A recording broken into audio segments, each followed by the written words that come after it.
repeat, and I'm dancing on to your heartbeat. And when you're gone, I feel incomplete. So if you want the truth, oh, I just wanna be part of your symphony.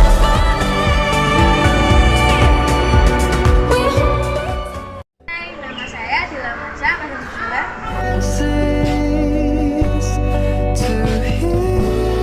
Saya Putri Dewi dari nomor presensi 27.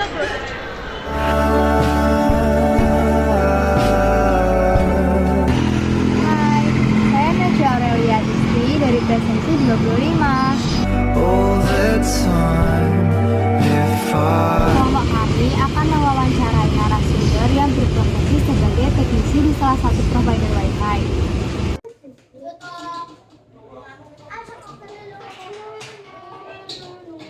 Assalamualaikum warahmatullahi wabarakatuh. Kenalkan, saya Najwa Aurelia Isti dari SMA Negeri 6 Semarang.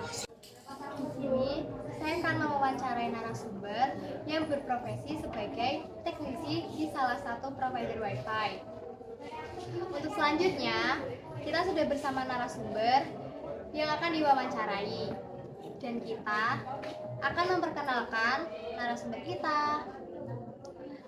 Ini namanya siapa, Mas? Nama saya Rifatu Alan Pangestu, bisa dipanggil Aldo. Kira-kira sudah berapa lama Anda bekerja di bidang tersebut? Kurang lebih hampir 5 tahun saya bekerja di bidang tersebut. Baiklah, kalau begitu langsung saja kita akan bertanya beberapa pertanyaan untuk kali ini. Untuk pertanyaan pertama, jika ada jaringan Wi-Fi yang trouble atau tidak bisa menyambung ke perangkat, bagaimana sih cara Anda untuk mengaktifasinya? Kalau problem dalam jaringan itu ada dua bagian. Yang pertama fisik sama sistem. Jika kalau itu dari sistem, maka saya sebagai teknisi hanya bekerja untuk di luar lapangannya saja. Tapi kalau ada masalah yang trouble itu seperti pertama sinyal nggak kuat, nggak sampai pertama, dan sinyal sudah tersambung cuman tidak bisa dibuat untuk browsing, itu yang dinamakan problem sistem. Dan problem kedua yaitu karena kabel fiber itu rentan, pertama itu juga bisa putus karena benang layangan juga bisa. Dan untuk pelanggan-pelanggan wifi yang trouble, solusi saya bisa saja langsung laporan ke customer service dari provider tersebut, dan nanti otomatis dari kantor langsung disampaikan oleh teknisi dan segera untuk memperbaikinya. Cara kerja Wi-Fi tersebut? Cara kerja Wi-Fi tersebut adalah itu sebuah sinyal untuk kita internetan gitu. Itu sama halnya seperti paketan data pada umumnya yang di HP itu. Cuman ada ada kelebihan sama kekurangan dari Wi-Fi. Perbedaan tersebut adalah kalau Wi-Fi itu ada beberapa paket, bukan cuma hanya internet saja. Wi-Fi juga bisa untuk menyambungkan di TV set-top box digital, dan juga kecepatan dari browsing pun juga jauh di atas paketan-paketan data biasa. Itu satu kelebihannya. Kalau kekurangannya memang semua itu ada kurang ada lebih. Untuk kekurangannya dibandingkan dengan paket-paketan data yang ada di HP pada umumnya, itu WiFi itu hanya bisa dipakai dalam area radius saja. Tapi ketika kita pergi di suatu tempat atau pergi meninggalkan rumah, otomatis itu sinyal WiFi tidak sampai dan tidak bisa digunakan. Hanya ada jarak mungkin ya, kalau sinyal WiFi itu jarak dari modem ke HP kita itu hanya kurang lebih 15 meter aja. Itu kekurangan dari WiFi. Karena WiFi itu khususnya tuh dibuat untuk di rumah-rumah, perumahan-perumahan gitu, bukan untuk dipakai bisa dipakai terus di luar itu nggak bisa. Kira-kira begitu. Selanjutnya untuk pertanyaan ketiga, bagaimana cara memasang wifi? Cara memasang wifi itu dari urutannya mungkin juga mudah sih memang. Kalau konteksnya itu bukan memasang, kalau dari pelanggan itu cuman ya konflik aja sih. Kalau dari teknisinya itu yang pertama, langkah pertama itu kalau pesanan sudah turun ada tiketnya, kita akan mengkonfirmasi kepada pelanggan tersebut, entah itu telepon atau WhatsApp atau yang lain sebagainya. Langkah pertama kita udah menelpon, kalau sudah tersambung dengan pelanggannya, kita akan prepare persiapan barang-barang yang akan digunakan untuk memasangnya, yaitu pertama itu ya juga kabel, yang kedua modem, yang ketiga itu ya juga alat-alat pemasangan yang lainnya. Langkah kedua kita akan menuju ke lokasi. Kalau sudah ketemu pelanggan, kita akan berkoordinasi dengan pelanggan, kita tanya masanya di mana, terus lewatnya jalurnya bagaimana. Kalau udah setuju rembukan sama pelanggannya ya, kita langsung saja bisa dikerjakan progres. Yang langkah pertama kita akan mencari induk jaringan wifi di kisaran lokasi tersebut. Jika sudah bertemu, langsung saja kita kerjakan langsung. Kita akan menarik kabel ya, mungkin narik kabel dari jaringan kotaan itu, jaringan ke rumah kita. Dan kalau sudah sampai rumah kita ada dua kemungkinan, biasanya kan lewat plafon juga bisa, lewat tembok juga bisa. Tapi selama ini itu kerapian itu dari spek SOP itu memang bagaimana caranya kabel wifi itu tidak terlihat di tembok atau gimana gitu. Diprioritaskan untuk melewati lubang plafon dari luar rumah, langsung saja masukkan ke lubang plafon, lalu kita akan mengambil kabel itu untuk dimasukkan ke dalam rumah. Udah caranya begitu sih. Cuman kalau pelanggan minta dilewatkan ke dinding juga bisa. Itu hanya dirapikan saja, pakai paku klem juga bisa, tray kabel yang putih itu pelindung kabel juga bisa. Dan kita bertanya kepada pelanggannya mau dipasang sebelah mana. Yang penting itu kurang lebih jarak 1 sampai 1,5 meter dari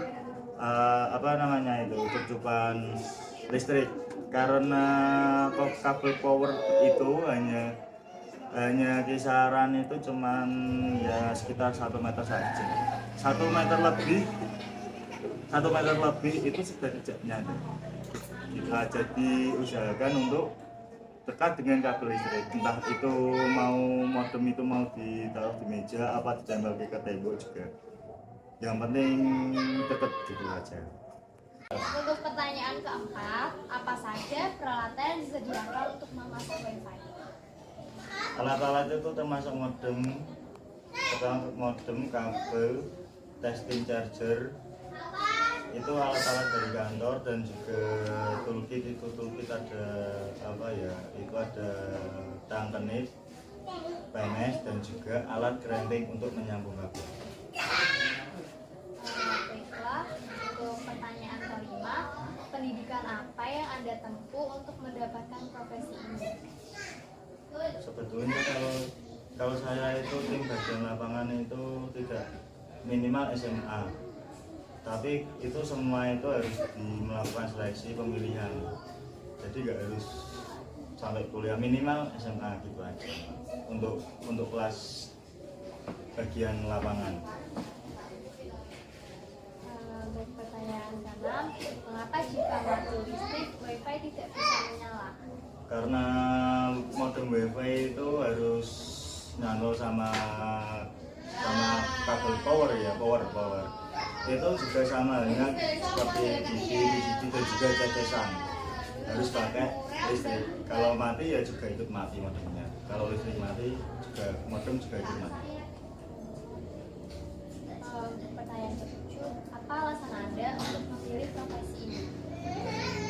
Karena profesi itu jarang ditemukan oleh orang-orang biasa, itu minim, sangat minim peminatnya untuk menjadikan itu suatu pekerjaan. Untuk pertanyaan ke-8, suka dan duka untuk menjalankan profesi ini. Sukanya kita mempunyai pengalaman yang banyak, pertama karena kita kan di lapangan, pengalaman dan juga kita dapat wawasan yang cukup. Kalau dukanya kesedihan itu ya memang kita kerjanya bertemu dengan pelanggan, apapun yang terjadi kita harus siap, itu aja. Ada komplain ya memang itu resiko pekerjaan, kita dikomplain, kita dimarahin juga. Yang kalau teman-teman juga yang penting pelanggan sudah senang, bahagia, itu pun poin utama dari kita sebagai teknisi. Untuk pertanyaan ke-9, berapa penghasilan Anda dalam 1 bulan? Penghasilan untuk seorang teknisi itu juga ikut UMR di kota tersebut, karena itu masuknya itu kan BUMN juga gitu. Terus kemudian, kendala apa saja yang dialami saat memasang wifi? Kendala itu yang pertama jalur sama jarak lokasi dengan induk jaringannya, karena di provider yang saya kerja itu ada minimal sama maksimal itu 300 meter lebih, karena 300 meter lebih itu potensi gangguannya juga sangat tinggi. Itu aja. Selanjutnya, adakah daerah yang mengalami kesulitan dalam pemasangan wifi? Saat kesulitan membangun jaringan itu adalah tempat-tempat yang tempat pedesaan yang pelosok, itu kan belum ada PAL, mungkin kabel wifi jaringan belum masuk ke kampung itu alasan kenapa itu drop. Selanjutnya, adakah tempat atau lokasi terbaik dalam memasak wifi?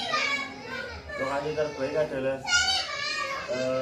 ya semua itu bisa baik, cuman pertama itu kalau kita merapikannya ada yang kabel yang nekol itu kan resiko kayak apa ya, sinyal kurang masuk juga bisa seperti itu. Kendala mungkin tracknya sih, track jalurnya di tempat tersebut itu lebih sulit, itu aja.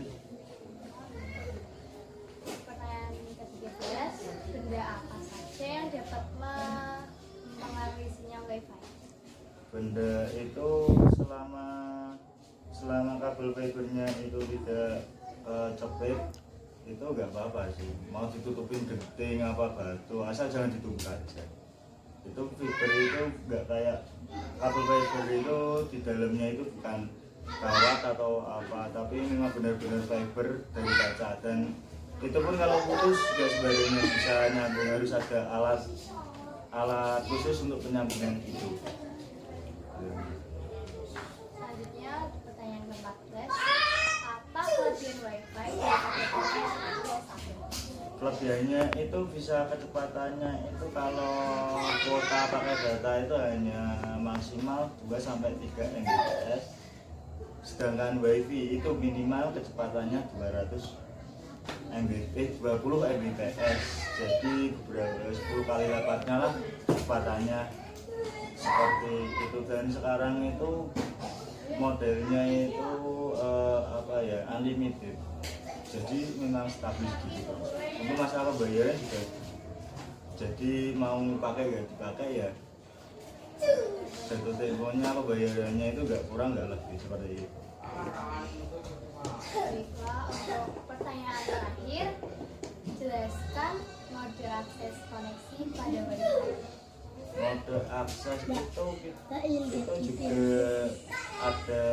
ada QR, kode, barcode, itu bisa sambung menyambung masukkan password wifi yang mau dipakai gitu aja. Ini seperti itu. Baiklah, sepertinya sudah cukup. Terima kasih atas tempat dan waktunya yang telah Anda luangkan saya wawancarai.